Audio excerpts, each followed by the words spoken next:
He's told the story about the Ross Award. Yes, that was great, cool. And winning that, and through that process, Midget. receiving that at the American Bar Association. Right. And they're meeting Justice Jackson. Mm-hmm. He comes back from the American Bar Association meeting and has an idea. Did he talk? Yes, we did. We weren't as busy as we could have been in those days, you know, those were the early days of practice. And writing was his, he was so good at it. Everything he wrote was published. You know, he'd send it anywhere, it would be published. So he said, let's see if we can write the biography of Jackson. He was always interested in him, even from earlier days before we saw him. We saw him in Atlantic City. And so we wrote him a letter. Jackson wrote back and said, I don't think anyone would be interested in my biography, but a few more persuasive letters, and he got interested in the idea. The first time that Mr. Gerhart goes down to Washington to meet with Justice Jackson was when? 47. I think I was just going to say 47 or early 48, because in 48 we really got started on the biography. Yeah. Mm-hmm. And we went down a number of times to confer with Jackson. We had quite a plan. We would, Gene would write an outline of whatever the subject was for the chapter we were working on, and he would send it down to Jackson, and Jackson would make some changes or additions, and then we would go down and confer with him, sometimes for a few days at a time. We'd have lunch with him and go out to dinner with him and Elsie afterward, and at which time we had a chance to talk about things other than the biography, you know, and he was very, very interesting. He was a real gentleman. He had charm. That's the thing I can say most about Jackson. He really had charm. I think anyone who conferred with him, saw him, talked to him, would be pleased. Describe him. Well, I'll give you my impression of him. I told you about his being very charming.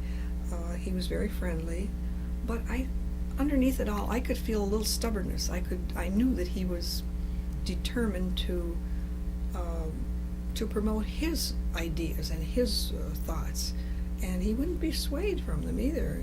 You could tell it in his decisions in the court, and later on, when he got involved in the Black Jackson controversy, I thought he did a tremendous job of promoting his ideas and his case. Mm-hmm. So I was very proud of him in that one.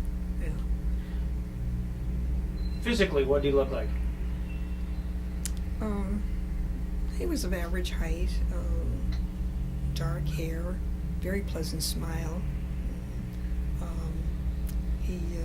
He liked to walk around while he was talking, and sometimes in his office he would take off his shoes and put on slippers, you know.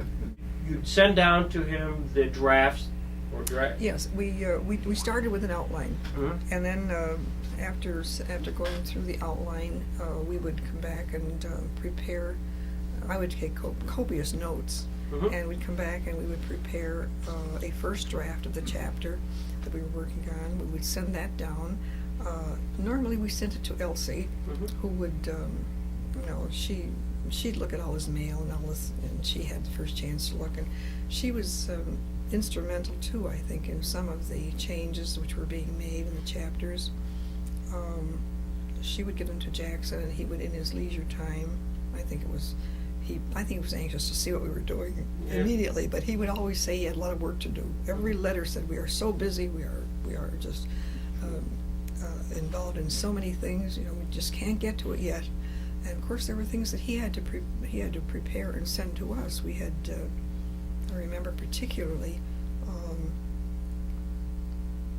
we were writing the chapters on the Solicitor Generalship and the Attorney Generalship, and Justice Jackson was adamant that we should look at all the information he had at that time on those two subjects. We would work a chapter at a time, Okay, I see. because that's all he could handle. Okay. He was so busy we couldn't just do the whole thing and Sure. send it, you know. But and it worked out very well for us. Sorry that he never saw it in print. Yeah. That broke my heart when he died, and he didn't actually see the book itself. But he did see the final draft, Yeah. and that was, he had approved that. Was there a certain time period as he looked back on his life where he found greatest satisfaction?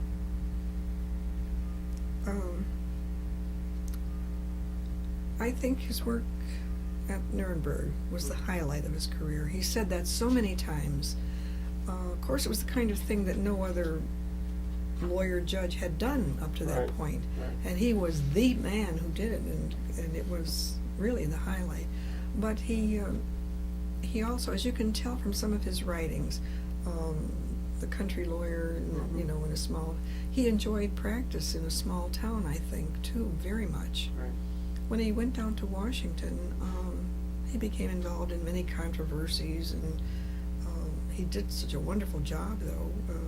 You know, as one of the Supreme Court judges, as Mr. Gerhart said he could have been a Solicitor General for life. You know, and he was good as Attorney General. I think he liked the public office. He really did, because it put him in the limelight. It gave him a chance to use his legal talent to the greatest heights that he could, and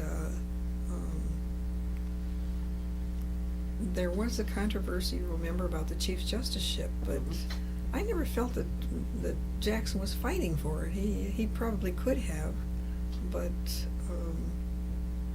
from what I gathered from his conferences, he wasn't really pushing for it. He was satisfied to have been the Nuremberg prosecutor that no one else could have been at that time for America, you know, and anybody, well, not anybody, but or really any really good judge could have been moved into the Chief Justiceship. You had a relationship with Elsie Douglas. Very friendly. Very friendly. And tell me about her. She doesn't get much press. No, she doesn't. And as a matter of fact, she was with Jackson throughout the Nuremberg Right. trials, you know, and she was with him. I think she went to England with him too, when he was there. And she was a wonderful lady. She was very well. She was friendly and accommodating to us all the time. There wasn't anything that was too much to ask. She was very attractive. She fit into Jackson's political and life and his career in a way that I don't think anyone else could have done. She was just marvelous. She helped him along the way. She was an assistant. She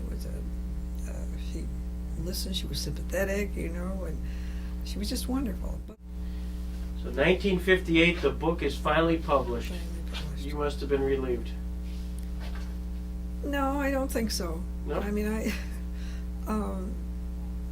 with all the books that he's written here, as you can see, we were just going to go on to the next one, but I liked the Jackson book because it's something, you know, it was really exciting and about a great lawyer, and he left so much for people to follow, his ideals and so forth, you know, that I thought it was just wonderful. I just hated to give it up. I wanted it to go on. Yeah. When he died, I was just terribly distraught because he was such a wonderful man. Then you did a sequel. Yes. Now, normally, in the beginning, we wanted to include his cases right in the volume on his life, but when we got to publication, the publisher thought it was going to be too large of a volume, and well, we didn't want to cut out any part of his life story, so it wasn't a question of cutting it down. It was a question of what shall we do with the case. So then the decision was made to publish a sequel, which would be just the cases. That's been popular too, very. The fact that he didn't go to college and that he, the things that you just mentioned, he rose to the very top of the legal profession, the court.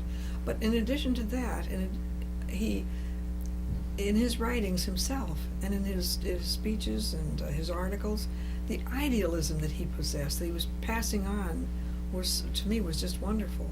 And I don't think there are people who've gone to college or got degrees and super degrees that can even Clinton match was a Rhodes Scholar. Jackson's wit and his wisdom and you know the way he passed it on. I think that was wonderful.